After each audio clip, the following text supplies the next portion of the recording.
Price the lord. ಪ್ರಿಯ ದೇವರ ಮಕ್ಕಳೇ, ಅಗಮ್ಯವಾದ ಬೆಳಕಿನಲ್ಲಿ ವಾಸ ಮಾಡುವಂಥ ನನ್ನ ದೇವರಿಗೆ ಮಹಿಮೆ ಉಂಟಾಗಲಿ. ಅಪ್ಪ ತಂದೆಯೇ, ನಿಮಗೆ ಸ್ತೋತ್ರ ರಾಜ. ಅಪ್ಪ ದೇವರ ಈ ಒಂದು ಒಳ್ಳೆಯ ಸಮಯದಲ್ಲಿ ಸ್ವಾಮಿ ಅಪ್ಪ ನಿಮ್ಮನ್ನು ಸ್ತುತಿಸಲು, ನಿನ್ನ ನಾಮ ಮಹಿಪಡಿಸಲು ಕೊಟ್ಟಂಥ ಒಂದು ಕೃಪೆಗೆ ಸ್ತೋತ್ರ ರಾಜ. ಈ ಒಂದು ಆಶೀರ್ವದಿಸಲ್ಪಟ್ಟ ದಿನದಂದು ಸ್ವಾಮಿ ಅಪ್ಪ ದೇವರ ಮಾತು ಈ ಒಂದು ಕಾರ್ಯಕ್ರಮದೊಂದಿಗೆ ನಿನ್ನ ಸಮ್ಮುಖದಲ್ಲಿ ಬಂದಂಥ ಪ್ರತಿಯೊಂದು ದೇವರ ಮಕ್ಕಳನ್ನು ನಿನ್ನ ಹಸ್ತಕ್ಕೆ ಸಮರ್ಪಿಸಿ ಪ್ರಾರ್ಥಿಸ್ತೇವೆ ಸ್ವಾಮಿ. ದೇವರೇ, ವೇಳಿ ರಾಜ, ನೋಡುತ್ತಿರುವಂಥ ಪ್ರತಿಯೊಬ್ಬರನ್ನು ಆಶೀರ್ವದಿಸು ರಾಜ. ಈ ನಾಮದಲ್ಲಿ ಪ್ರಾರ್ಥಿಸ್ತೇನೆ, ಆಮೇನ್. Praise the lord. ಈ ಒಂದು ವಾಕ್ಯನ ನೋಡುತ್ತಿರುವಂಥ ಪ್ರತಿಯೊಬ್ಬರಿಗೂ ಕರ್ತನ ಅತಿ ಪರಿಶುದ್ಧ ನಾಮದಲ್ಲಿ ವಂದನೆ ಸಲ್ಲಿಸ್ತೀನಿ. ದೇವರ ಮಾತು ಎಂಬ ಈ ಒಂದು ಕಾರ್ಯಕ್ರಮಕ್ಕೆ ನಿಮ್ಮೆಲ್ಲರೂ ಯೇಸುವಿನ ಮೊದಲ ನಾಮದಲ್ಲಿ ವಂದನೆ ಸಲ್ಲಿಸ್ತೀನಿ. ಪ್ರಿಯ ದೇವರ ಮಕ್ಕಳೇ, ಎಲ್ಲರೂ ಹೇಗಿದ್ದೀರಾ? ಇವತ್ತು ಭಾನುವಾರವಾಗಿದೆ, ಆಶೀರ್ವದಿಸಲ್ಪಟ್ಟ ದಿನದಂದು ಅನೇಕರು ಸಿದ್ಧ ಆಗ್ತಿದ್ರ, ರೆಡಿ ಆಗ್ತಿದ್ರ, ಬೇಗ ಬೇಗ ಚರ್ಚ್ಕೋಬೇಕು, ಇವತ್ತು ಬೇಗ ನಾವು ಸಭೆಗೆ ಎಲ್ಲರಿಗಿಂತ ಮುಂಚೆ ಹೋಗಬೇಕು ಅಂತ ಸಿದ್ಧ ಆಗ್ತಿದ್ರ. ಪ್ರಿಯ ದೇವರ ಮಗುವೆ, ಇವತ್ತು ನೀನು ಮಾತ್ರ ಹೋಗ್ತಿರ್ಬೋದು, ಅಥವಾ ನನ್ನ ಗಂಡ ಬರ್ತಿಲ್ಲ ಅಂತ ನೀನು ಬೇಜಾರಾಗಿರ್ಬೋದು, ನಮ್ಮ ಮಕ್ಕಳು ಬರ್ತಿಲ್ಲ ಅಂತ ನೀನು ಬೇಜಾರಾಗಿರ್ಬೋದು. ಹಲ್ಲೆಲೂಯಾ, ಸ್ತೋತ್ರ. ನನ್ನ ಮತ್ತಿನ ಸಂಗಡ ಬರ್ತಿಲ್ಲ ಪ್ರಾರ್ಥನೆಗೆ ಅಂತ ನೀನು ಬೇಜಾರಾಗಿರ್ಬೋದು. ನೋ, ಈ ವೇಳೆ ದೇವ್ರ ವಾಕ್ಯ ಒಂದು ಹೇಳುತ್ತೆ. ಕೀರ್ತನೆ 145ನೇ ಅಧ್ಯಾಯ 18ನೇ ವಾಕ್ಯ ನೋಡುವುದಾದರೆ, ಯೆಹೋವನಿಗೆ ಮೊರೆ ಇಡುವವರು ಯಥಾರ್ಥವಾಗಿ ಮೊರೆ ಇಡುವುದಾದರೆ ಆತನು ಹತ್ತಿರವಾಗಿಯೇ ಇದ್ದಾನೆ. ಪ್ರಿಯ ದೇವರ ಮಗುವೆ, ಇವತ್ತು ಏನೇ ಕೆಲಸ ಇರ್ಬೋದು, ಪ್ರಿಯ ದೇವರ ಮಗುವೆ, ನಿನಗೆ ಇವತ್ತು ಏನೇ ಕೆಲಸ ಬರ್ಬೋದು, ಮೊದಲು ದೇವರಿಗೆ ಪ್ರಾಮುಖ್ಯತೆ ಕೊಡಿ. ಇವತ್ತು ಏನೇ ಎಮರ್ಜೆನ್ಸಿ ಬಂದರೂ ಮೊದಲು ದೇವರು ಪ್ರಾಮುಖ್ಯತೆ ಕೊಡಿ. ಯಾಕಂದರೆ ರಾತ್ರಿ ಮಲಗಿ ಬೆಳಗ್ಗೆ ಎದ್ದೊಳೋದು ಗ್ಯಾರಂಟಿ ಇಲ್ಲ. ಒಂದು ವಾರಗಳ ಕಾಲ ನನಗೂ ನಿನಗೂ ಒಳ್ಳೆಯ ಆರೋಗ್ಯ ಕೊಟ್ಟಿದ್ದಾರೆ, ಒಳ್ಳೆಯ ಬಲ ಕೊಟ್ಟಿದ್ದಾರೆ, ಈ ಲೋಕದ ಜೀವಿಸಲು ಒಂದು ಕೃಪೆ ಅನುಗ್ರಹಿಸಿದ್ದಾರಲ್ವಾ.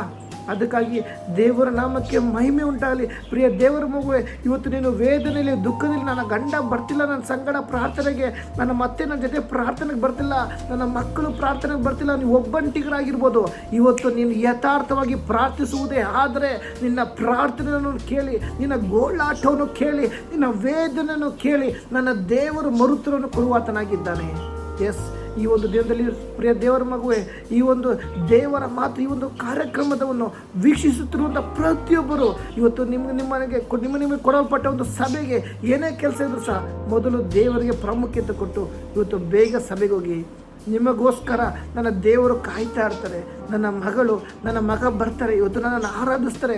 ಒಂದು ವಾರಗಳ ಕಾಲ ನಿನ್ನನ್ನು ಕಾಲು ಕಲ್ಲಿಗೆ ತೆಗೆದಂತೆ ಆತನ ಕಾದಿದ್ದನಲ್ವಾ. ನೀವು ಕೆಲಸಕ್ಕೆ ಹೋಗುವಾಗ ಬರುವಾಗ ನಿಮ್ಮ ಸಂಗಡ ಇದು ನಡೆಸಿದನಲ್ವಾ. ಹೌದಲ್ವಾ?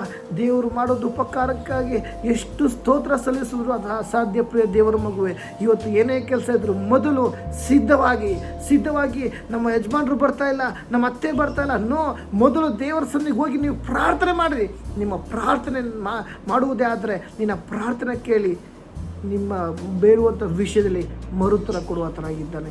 ಕಲ್ಲಾದ ಹೃದಯವನ್ನು ಮಾರ್ಪಡಿಸುವ ದೇವರು ನನ್ನ ದೇವರಾಗಿದ್ದಾನೆ. ಇವತ್ತು ನಿನಗೆ ವಿರುದ್ಧವಾಗಿ ನಿನ್ನ ಕೆಲಸದಲ್ಲಿರ್ಬೋದು, ನಿನ್ನ ಕುಟುಂಬದಲ್ಲಿರ್ಬೋದು, ನಿನ್ನ ಮಕ್ಕಳೇ ಆಗಿರ್ಬೋದು, ಅಥವಾ ನಿನ್ನ ಗಂಡನೇ ಆಗಿರ್ಬೋದು, ಏನೇ ಮಾತಾಡ್ಬೋದು, ನೀನು ಪ್ರಾರ್ಥನೆಗೆ ತಡೆ ಮಾಡ್ಬೋದು. ಇವತ್ತು ಬೇಗ ಸಿದ್ಧವಾಗಿ ನಿಮಗೆ ಕೊಡಲ್ಪಟ್ಟ ಸಭೆಗೆ ಪ್ರತಿಯೊಬ್ಬರು ಇವತ್ತು ಹೋಗಿ. ಇವತ್ತು ಜಾಸ್ತಿ ವಾಕ್ಯ ಹಿಡ್ಕೊಂಡು ಮಾತಾಡೋದು ಬೇಕಿಲ್ಲ. ಇವತ್ತು ಯಾಕಂದರೆ ಆಶೀರ್ವಿಸ್ಪಡೋದು ಸಭೆಗೆ ಎಲ್ಲರೂ ರೆಡಿ ಆಗ್ತಾ ಇದ್ರೆ, ಪ್ರಾರ್ಥನೆ ಮಾಡ್ಕೊಂಡು ರೆಡಿ ಆಗ್ತಾ ಇದ್ರೆ. ಇವತ್ತು ಕೆಲವರು ತೀರ್ಮಾನದಲ್ಲಿ ಹೋಗ್ತಾ ಇದ್ರೆ, ದೇವರೇ ನಾನೊಂದು ತೀರ್ಮಾನ ಮಾಡಿಕೊಂಡು ಸಭೆಗೆ ಬರ್ತಾ ಇದ್ದೀನಿ, ಈ ಒಂದು ತೀರ್ಮಾನದಲ್ಲಿ ನಾನು ಏನು ನಿಲ್ಲಬೇಕು ಅಂತ ಶತ್ರು ಏನೇ ಕುತಂತ್ರ ಮಾಡ್ಬೋದು, ನನ್ನ ದೇವರನ್ನ ನಡೆಸ್ತಾರೆ. ಆ ನಂಬಿಕೆಯಲ್ಲಿ ಇವತ್ತು ಹೋಗಿ ಪ್ರಾರ್ಥನೆಗೆ. ಯಾಕಂದರೆ ಯಥಾರ್ಥವಾಗಿ ಮೊರೆ ಇಡುವುದೇ ಆದರೆ ನನ್ನ ದೇವರು ಹತ್ತಿರವಾಗೇ ಇರ್ತಾನೆ. ಆಮೇನ್. Praise the lord. ಎಷ್ಟು ಜನ ನಂಬ್ತೀರಾ? ನಿನ್ನ ಸಗಡ ನನ್ನ ದೇವರು ಇರ್ತಾನೆ, ಕರೆದಾತನೇ ಇರ್ತಾನೆ. ಈ ಲೋಕದಲ್ಲಿ ನಿನ್ನ ತಂದೆ ತಾಯಿ ಬಂಧು ಬಳಗ ಯಾರೇ ನಿನ್ನ ಗೋಳಾಟ ಕೇಳದೇ ಇರ್ಬೋದು, ನಿನ್ನ ವೇದನೆಯನ್ನು ಕೇಳದೇ ಇರ್ಬೋದು, ನಿನ್ನ ಕಣ್ಣೀರನ್ನು ಕೇಳದೇ ಇರ್ಬೋದು, ಆದರೆ ನಿನ್ನ ಪರಿಸ್ಥಿತಿಗಳಲ್ಲಿ, ನೀನು ಸೋತುದಂಥ ಪರಿಸ್ಥಿತಿಗಳಲ್ಲಿ ನಿನ್ನನ್ನು ನಡೆಸುವವನು, ನಿನ್ನ ಗೋಳಾಟವನ್ನು ಕೇಳುವನೊಬ್ಬನಿದ್ದಾನೆ. ಆತನೇ ನನ್ನ ದೇವರಾಗಿದ್ದಾನೆ. ಇವತ್ತು ನಿನಗೋಸ್ಕರ ಸಭೆಯಲ್ಲಿ ಕಾಯ್ತಾ ಇರ್ತಾನೆ. ಬೇಗ ಎದ್ದೇಳಿ. ಇವತ್ತು ನಿಮ್ಮ ಕುಟುಂಬದಲ್ಲಿ ನೀವೊಬ್ಬರೇ ಮನಸ್ಸಂತರ ಪಟ್ಟಿರುವುದೇ ಆದರೆ ನೀವು ಹೋಗಿ ಯಥಾರ್ಥವಾಗಿ ಮೊರೆ ಇಡಿರಿ. ನಿನ್ನ ಪ್ರಾರ್ಥನೆ ಕೇಳಿ. ಕುಟುಂಬದಲ್ಲಿ ಅನೇಕರು ನಿತ್ಯ ಜೀವದ ಕಡೆಗೆ, ಸತ್ಯದ ಮಾರ್ಗದ ಕಡೆಗೆ ಬರ್ತಾರೆ. ನೀವೊಬ್ಬರೇ ಮನಸ್ಸಂತರ ಪಟ್ಟರೆ ಸಾಕಾಗೋದಿಲ್ಲ. ಕುಟುಂಬದ ಪ್ರತಿಯೊಬ್ಬರು ಮನಸ್ಸಾಂತರ ಪಡಬೇಕು. ಯಾಕಂದರೆ ನೀನು ಮಾತ್ರ ನಿತ್ಯ ಜೀವಕ್ಕೆ ಹೋಗಿ ನಿನ್ನ ಸಹೋದರಿಯರು ಅಥವಾ ನಿನ್ನ ಗಂಡ, ನಿನ್ನ ಹೆಂಡತಿ, ನಿಮ್ಮ ಅತ್ತೆ, ನಿಮ್ಮ ಮಾವ ಎಲ್ಲ ನಿತ್ಯ ಜೀವಕ್ಕೆ ಹೋಗಿಲ್ಲ ಅಂದರೆ ಹೇಗೆ? ಪ್ರಿಯ ದೇವರ ಮಗುವೆ, ನೀ ಇವತ್ತು ಯಥಾರ್ಥವಾಗಿ ಮೊರೆ ಇಡುವುದಾದರೆ ನಿನ್ನ ಪ್ರಾರ್ಥನೆ ಕೇಳಿ ಅನೇಕರನ್ನು ನಿತ್ಯ ಜೀವದ ಕಡೆಗೆ ನಡೆಸುವಂಥದ್ದಾಗಿದೆ. ಹೌದಲ್ವಾ?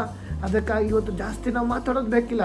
ಈ ಒಂದು ದೇವರ ಮಾತು, ಈ ಒಂದು ಕಾರ್ಯಕ್ರಮವನ್ನು ನೋಡುತ್ತಿರುವಂಥ ಪ್ರತಿಯೊಬ್ಬರ ಜೀವಿತದಲ್ಲೂ ಇವತ್ತು ತೀರ್ಮಾನ ಮಾಡಿ. ಇವತ್ತು ನಾನು ಏನೇ ಕೆಲಸ ಇರ್ಬೋದು, ಎಷ್ಟೇ ಎಮರ್ಜೆನ್ಸಿ ಬಂದಿರ್ಬೋದು, ಏನೇ ಒಂದು ಅರ್ಜೆಂಟ್ ಫೋನ್ ಬಂದಿರ್ಬೋದು, ನಾನು ಮೊದಲು ದೇವರಿಗೆ ಪ್ರಾಮುಖ್ಯತೆ ಕೊಡ್ತೇನೆ. ನನಗೊಂದು ಒಳ್ಳೆ ಆರೋಗ್ಯ ಕೊಟ್ಟಿದ್ದಾರೆ, ಒಂದು ವಾರಗಳ ಕಾಲ ಕಾಪಾಡಿದ್ದಾರಲ್ಲ, ಆತನ ಮಾಡಿದ ಎಷ್ಟೇ ಉಪಕಾರಕ್ಕೆ ಸ್ತೋತ್ರ.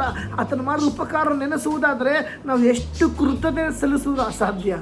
ಹೌದು, ಇದು ನಮ್ಮ ಮನಸ್ಸಲ್ಲಿ ನಾವು ಧ್ಯಾನಿಸೋಣ. ಯಾಕಂದರೆ ದೇವರು ನಮ್ಮನ್ನು ಕನಿಕರಿಸಿಲ್ಲ ಅಂದರೆ ಈ ಲೋಕದಲ್ಲಿ ನಾವು ಜೀವಿಸೋಕ್ಕಾಗೋದಿಲ್ಲ. ಅದರಿಂದ ಪ್ರಿಯ ದೇವರ ಮಗುವೆ, ಇವತ್ತು ನೀವು ಒಬ್ಬೊಬ್ಬರು ಸಹ ತೀರ್ಮಾನ ಮಾಡಿ, ಯಾರು ಬರ್ತಾರೋ ಬಿಡ್ತಾರೋ, ನಾನು ದೇವ್ರ ಸಮ್ಮುಖಕ್ಕೆ ಹೋಗ್ತೀನಿ, ನಾನು ದೇವ್ರ ಸಮ್ಮುಖಕ್ಕೆ ಹೋಗಿ ಆತನನ್ನು ಆರಾಧಿಸ್ತೀನಿ. ಈ ನಂಬಿಕೆಯಲ್ಲಿ ನೀವು ಎದ್ದು ಇವತ್ತು ಸಭೆಗೆ ಹೋಗಿ, ನಿಮಗೋಸ್ಕರ ನಾನು ದೇವ್ರು ಕಾಯ್ತಾ ಇರ್ತಾನೆ. ಹೌದು, ಈ ಒಂದು ಕಾರ್ಯಕ್ರಮ ನೋಡ್ತಿರೋ ಪ್ರತಿಯೊಬ್ಬರನ್ನು ದೇವರು ಹೇರಾಳವಾಗಿ ಆಶೀರ್ವದಿಸಲಿ. ಆಮೇಲೆ ಸ್ತೋತ್ರ.